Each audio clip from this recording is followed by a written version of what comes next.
சமூக சேவகர் அஸ்மி யூசுஃபி அவர்களே, அதே போன்று எமது கிராமத்துக்கு விஞ்ஞான கல்வியை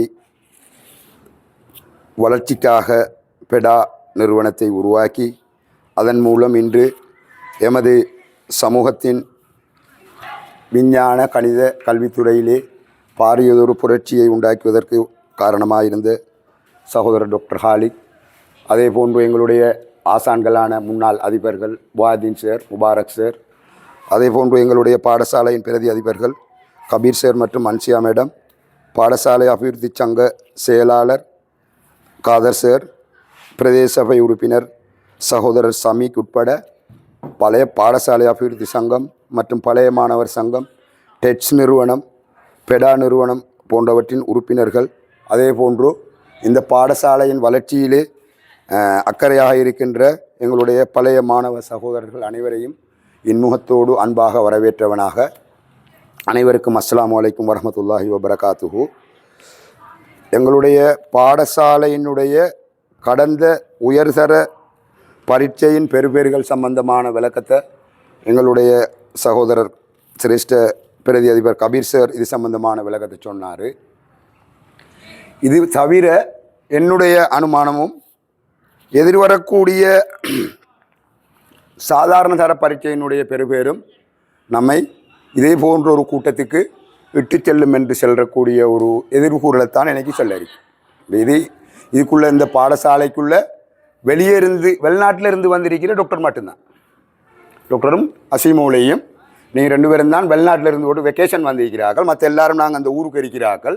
சில விஷயங்களை உண்மையை திறந்து பேச வேண்டியிருக்கு. என்ன சொன்னால் நம்ம உண்மையை திறந்து பேசினா தான் இதுக்கு பிறகு இப்படி ஒரு பிரச்சனை வராமல் இந்த பிரச்சனைகளுக்கு என்ன தீர்வு நாம் காணணுன்றதுக்கு வேண்டி தான் இடத்த கூடியிருக்கு. அப்போ அதால் இப்போ சார் சொன்ன மாதிரி பாடசாலையில் நாங்கள் மாணவர்கள், அதே போல் ஆசிரியர் குழாம், அதே போல் பெற்றார், இதுக்கு மேலதிகமாக ஒரு 4வது தூண் தான் எங்களுக்கு பெடா நிறுவனமும் டெஸ்ட் நிறுவனமும். இவங்க இந்த பாடசாலையின் வளர்ச்சிக்காக வேண்டி துணை நிற்கிற நிறுவனங்கள். இப்போ இந்த 4 நிறுவனங்களும் சேர்ந்து இந்த வேலையை செஞ்சுட்டு போகக்குள்ள ஓலவல் வரையும் எங்களுக்கு டெட்ஸோ பெடாவோ எங்களோட தொடர்புபடுதில்லை. நம்மளோட பாடசாலையில் பாடசாலை ஆசிரியர்களும் பெற்றாரும் மாணவர்களும் நாங்கள் 3 பேரும் தான் இந்த பாடசாலையினுடைய கல்வி சம்பந்தமான ரிசல்ட்ஸுக்கு வகை செல்ல வேண்டியாக்கள். 6ஆம் ஆண்டில் ஒரு புள்ள வருது, ஓலவல் எடுத்துகிட்டு போகுது. ஆக குறைஞ்சது அந்த படித்த அந்த 5-5.5 வருஷத்துக்கும் எங்கள்கிட்ட இருந்து அந்த புள்ள சில நேரங்களில் ஒரு பாடத்திலேயாவது எஸ் எடுத்துக்க இல்லாத பிள்ளையும் இந்த முறை இருக்கும்னு சொல்லி சந்தேகப்பட வேண்டியிருக்கு. இறைவன் தான் பாதுகாக்கணும். ஏண்டா பல காரணங்களை நாம் சொல்லலாம். இப்போ சில நேரங்களில் நாம் இப்போ இப்படி இருக்கிறதுக்காக வேண்டி பழைய விஷயத்தை மறக்கையும் மேலாம். இந்த பிள்ளைகள் வந்து சேர்ந்தத்திலிருந்து இவங்களுக்கு 7ஆம் ஆண்டு அந்த பிள்ளைகள் இருந்த காலத்தில் 7, 8, 9 இந்த வகுப்புகளில் அவங்களுக்கு தொடர்ச்சியான கற்றல் கற்பித்தல் சீராக நடக்கலை. அதை நாங்கள் ஏற்றுக்கொள்ளணும். கொரோனா, அதுக்கு பிறகு இந்த பொருளாதார சிக்கல் காரணமாக தொடர்ச்சியாக என்ன செஞ்சோம்னு சொன்னால் 7ஆம் ஆண்டில் அந்த புள்ள அந்த அடைவை அடைஞ்சாலும் அடையாட்டியும் அந்த பிள்ளையை திரும்ப 8ஆம் ஆண்டுக்கு பாஸ் ஆகினோம். இப்போ நாங்களும் படித்த காலத்தில் ஃபெயில் ஆகினேன்.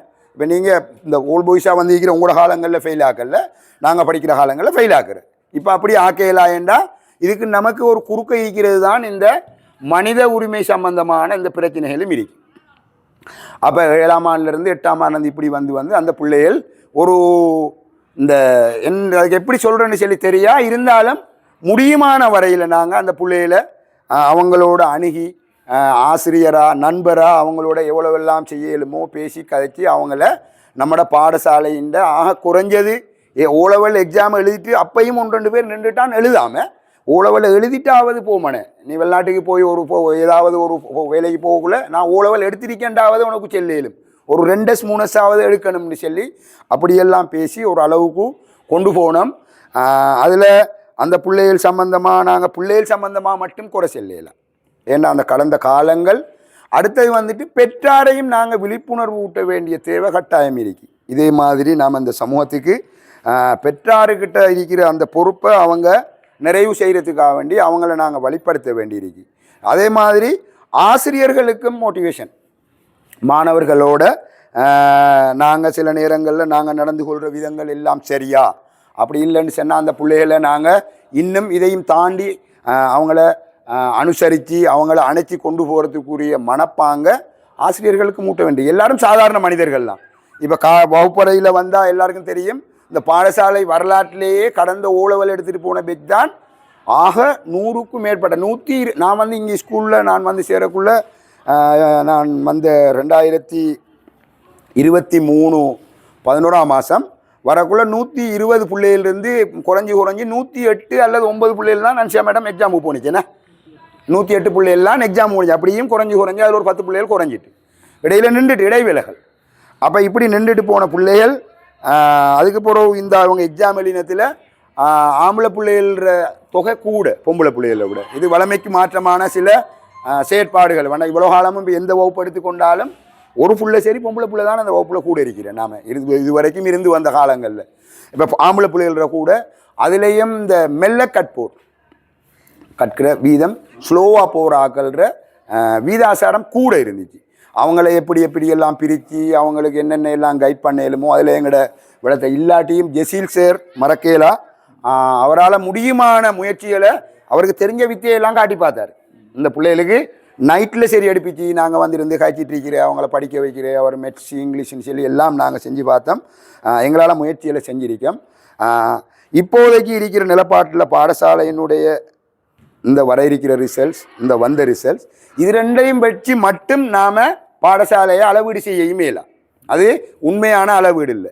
இதுக்கு புறவு வர இருக்கிறது, இந்த அடுத்த வருஷம் எழுத இருக்கிறது. இப்போ இந்த வந்திருக்கிற கூடிய பிள்ளைகளை நாங்கள் எங்களுக்கு ஏழுண்ட அமைப்பில் மாணவர்களை வழிகாட்டி ஒழுக்கமாக பாடசாலையில் இப்போ நீங்கள் பார்த்துருப்பீங்க, இதுவரைக்கும் நம்மிடத்தில் மேக்சிமம் ஒரு வருஷத்தில் 2 மெடிசின் தான் போயிருக்கு. அது ஃபஸ்ட் இயரும் செகண்ட் இயரும் சேர்ந்து ஒரு வருஷம் போகக்குள்ள 2 மெடிசின் தான் போயிருக்கு. ஆக கூடினது. ஆனால் ஃபெயில் ஆகிட்டு நின்ற பிள்ளைகள் கூட. அப்போ எல்லா பிள்ளைகளும் டாக்டராகவே மேலா, இன்ஜினியராகவே மேலா, மற்ற துறைகளுக்கு போய் மேலா இருந்தாலும் அந்த ஃபெயில் ஆகிட்டு நிற்கிற பிள்ளையும் நம்மட ஊர்லாம் வாழப்போகுது. அந்த பிள்ளைக்குரிய எதிர்காலத்தையும் நாம் அமைச்சு கொடுக்க வேண்டிய ஒரு தேவை நமக்கு இருக்கு. இது சம்மந்தமாக நான் இந்த எங்களோட ஓலவல் இந்த நம்மளோட ஓல் பாய்ஸ் காமன் குரூப்பில் இப்போ அது சம்மந்தமாக பேசி பற்றிருக்க அந்த செய்தியை பார்த்தேன்.